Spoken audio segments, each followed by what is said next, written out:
Philodendrons are beautiful house plants, beginner gardeners plants, and also one of the easy growing plants, low maintenance and permanent.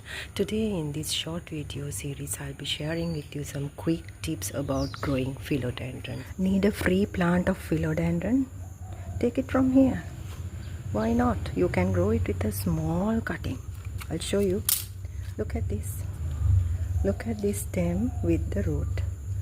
Either put it in water or directly in soil. Another free plant of philodendron.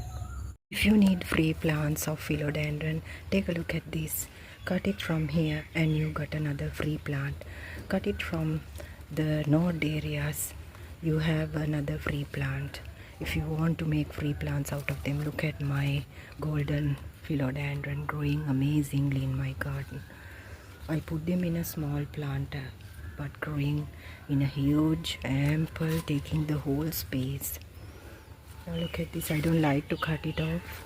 I'm going to tuck it to the bells, yellow bells plant. Location plays a major role. Keep it in a location where they get the partial to medium sunlight, no bright direct light, because these plants are very delicate. Leaves will burn out in the bright direct sunlight, so you have to keep it in area where they get the partial to medium sunlight. That is the first thing. Moistured soil. Give garden soil, cocoa peat and some sand will be enough for the potty mix. That is the potty mix for the philodendron golden plant. So the propagation can be done easily with a single stem cutting, just like the money pothos. Look at the node area of this plant and put it in water. That is how you propagate it, either in soil or water. Both you can propagate that way. The soil moistured always, not the dry side, because these plants prefers the moisture.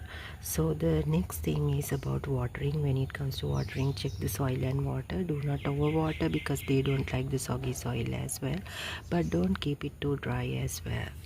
When it comes to fertilizer, you can use any fertilizer of your choice, but tea and coffee fertilizers are the best because they are nitrogen high. So once you bring this plant from a nursery, make sure you give them ample space. These plants are not for small planters, because once you put them in a small planter, you will have to do repotting again.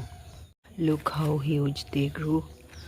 So when you put them in a small planter, you will have to do the repotting. That's why. So they grew really very huge. This is another variety of philodendron.